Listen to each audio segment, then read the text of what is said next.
On the last episode of the Keepsake box,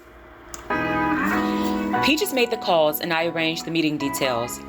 I used the exact setup that I created for Antonio's businesses to start my own operation. I took all the money that I had skimmed from Antonio and purchased a bar. I called it Star's Bar. Again, it just fit, and I went with it. I set the main account and the sub-account for the extra income. I started on a smaller scale. If the drug thing didn't work out, I would always have legitimate money from the bar. It was a thoughtless process after handling Antonio's businesses. Things worked out well, possibly too well. I got greedy. Not only did I get greedy, but I got sloppy. With Antonio's businesses and my business, I was stretching myself a bit too thin. Since I wasn't willing to let anyone else handle Antonio's matters, I decided to give Peaches a little more responsibility with my bar, with clear-cut rules, of course. Peaches was not to be romantically linked to anyone who was involved in our businesses. Peaches was not to make any decisions without my approval. Peaches was not to do business with anyone who was outside of my approved list.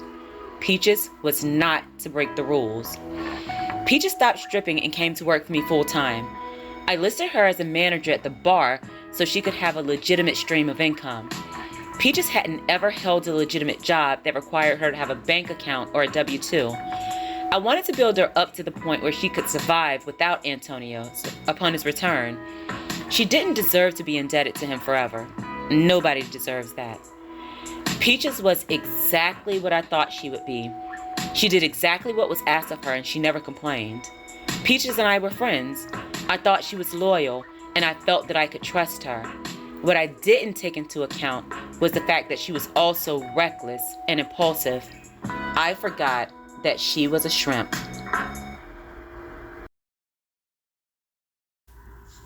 Chapter 16, Angelic Devil, narrated by Shandora Warren. Just so you understand how the situation got so out of control, let me explain some things. First, let me give you a breakdown of the rules that I gave to Peaches. Then, I'll give you a breakdown of the business structure, so you'll understand why the rules were so important. First and foremost, Peaches was not to be involved with any of the men that we did business with. That wasn't because of her past, but because of mine. I had certainly been a fool for love, and I hadn't made the best decisions as a result. I didn't want Peaches' judgment to be clouded by a man with an agenda. Secondly, all decisions were to be approved by me. I trusted Peaches to be loyal, but I didn't trust her to be smart. Even with the best of intentions, I didn't expect that Peaches would make the same decisions that I would, and I couldn't trust that.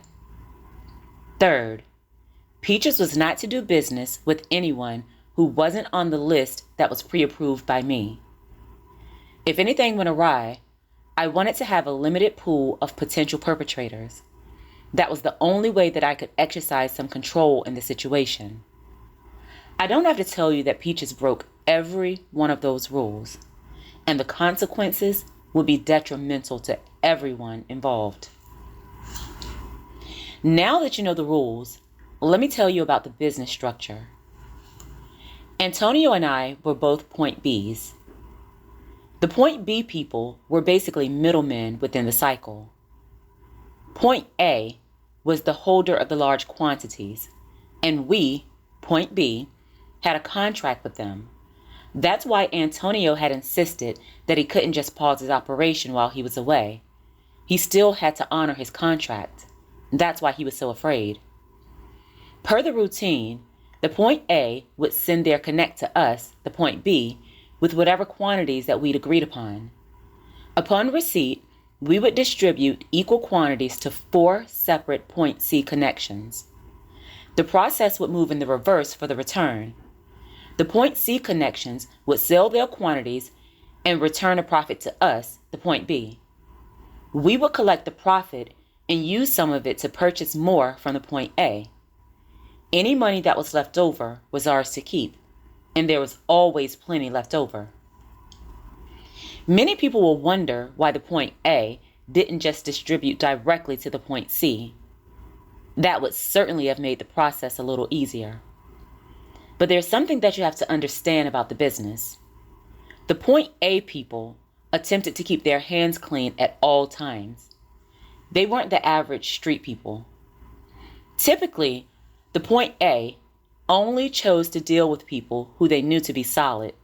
They had too much to lose. Many of the Point C people were petty hustlers, and they couldn't be trusted. Thus, the Point A absolved themselves of liability by only dealing with one unit that they felt they could trust, the Point B. The Point A wasn't ever to be exposed to the Point C guys. Any indiscretion on behalf of the Point B would be handled by the Point A goons. That was very much understood, and we didn't play games with them. The Point B had a little more liability, specifically me. As a Point B, I had to watch out for issues from both sides. The Point A would hold me responsible if I messed up. Additionally, they would hold me responsible if a Point C messed up. I was expected to keep the Point C guys in line and ensure that they respected me in the same way that I respected the Point A. That wasn't easy in the beginning. First and foremost, I'm a woman. Having a woman in that position was almost unheard of. Many of the men in the business felt that they could easily get over on me. I had to assert myself very early on. Admittedly, I had an ally that most Point Bs didn't have. My Point A. My Point A was named Diablo. Diablo was a filthy rich businessman from Colombia. He had an impeccable record and status within the community. He was certainly about his business in all areas. After meeting for the initial time, Diablo insisted that he and I meet periodically to discuss business. That's how it started out, and it remained that way for a while. But a year into our dealings, the tide started to change. What can I say? I broke rule number 1. I broke the rule hard. Like I said, it was fairly innocent at first. Diablo and I would meet to discuss ways for me to advance, ways for me to expand my operation. But around the end of our first year, he began to flirt with me. Initially, it was just smiling and winking. Then it progressed to an outright request. In the beginning, I had no intention of taking it further. But I did what I had always done. I saw the benefit of dealing with Diablo, and that was enough to tip me over to the other side. Diablo didn't hide his intentions. He presented the quid pro quo straight out of the gate. He was direct and to the point. He said, "I can see why they call you Star. You certainly shine like one. I'm going to tell you something that I won't ever tell another Point B. You're bigger than this. You have this thing locked down. You need to level up if you're going to stay in this business. I can put you where you need to be, but you have to do a couple of things for me.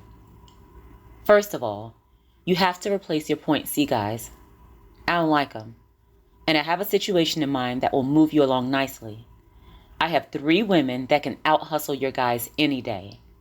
Additionally, we can remove some of the issues related to you dealing with those immature boys. Do you know how impressive that will be? A professional dream team of women is unheard of. You will be a star. Second, I want you. I'm not going to dance around that. I know about your little boyfriend, and he's of no consequence to me. I know you love him, but you need to understand that he can't do anything for you right now. I place a lot of value in respect, so I won't disrespect your relationship. I assume you will respect mine as well. No strings attached, Star. When he comes home, you guys can carry on, assuming you still want him. So what's it going to be? Can we make these things happen?" Yep, just like that. Just like that, I said yes. I said yes without even thinking about it. I didn't think about the potential complications. I didn't think about the blowback. I didn't think about how Antonio would feel if he found out. I just said yes. The moment the word left my mouth, Diablo got down to business. "Give me your phone," he said. I reached into my purse and passed my phone over to him. He inserted a number into my contacts and passed it back over to me. I looked down at my phone. I snickered and addressed him. "Angel? Who's Angel?" He laughed as well. "My legal name is Angel," he said. He told me that since he and I were about to get personal, I should address him by his real name. I found it laughable that his birth name was Angel, but his cartel name was Diablo, Spanish for devil. Not as funny was the reasoning for his nickname. Apparently, Angel was quite ruthless. While most Point A people relied on their goons, Angel didn't mind getting his hands dirty. He had quite a reputation for handling his business. He was rough in every single way. He also insisted that I call my Point C guys to let them know that they were no longer needed, while I was right there with him. Angel was deliberate and to the point. He didn't cut any corners, so I did as I was told. Angel and I had sex that same day. He was soft and gentle. He kissed me the right way. It reminded me of the way that Antonio made love to me, and I felt guilty. But that didn't last long at all. Angel had a way of showing you who he was. Sex with Angel always started off very sensually, but after I was legitimately aroused, he made sure to let me know that he was in charge. Angel loved rough sex, and when I say rough, I mean rough. Angel loved to pull hair, choke, and spank. Initially, it was uncomfortable, but after a while, I was incredibly turned on by him. He was powerful. He was aggressive. And I loved that. I did whatever he asked, and he upheld his end of the bargain. He set me up with a power team of Point C women, and they were amazing. They were professional and firm. They didn't play games, and I never had to worry about them trying to sleep with me. Just as Angel said, they were perfect. My business jumped in a way that I couldn't ever have imagined. It was amazing, and I rode the wave. All was well until I forgot to feed Peaches.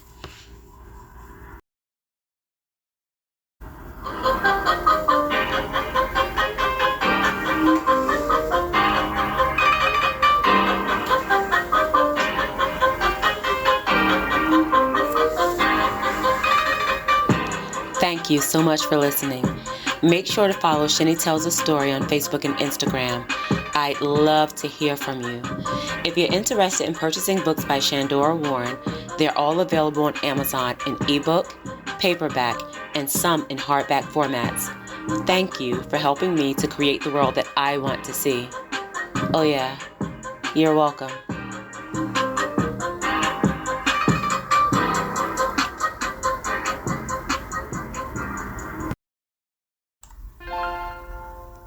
Shine, little girl.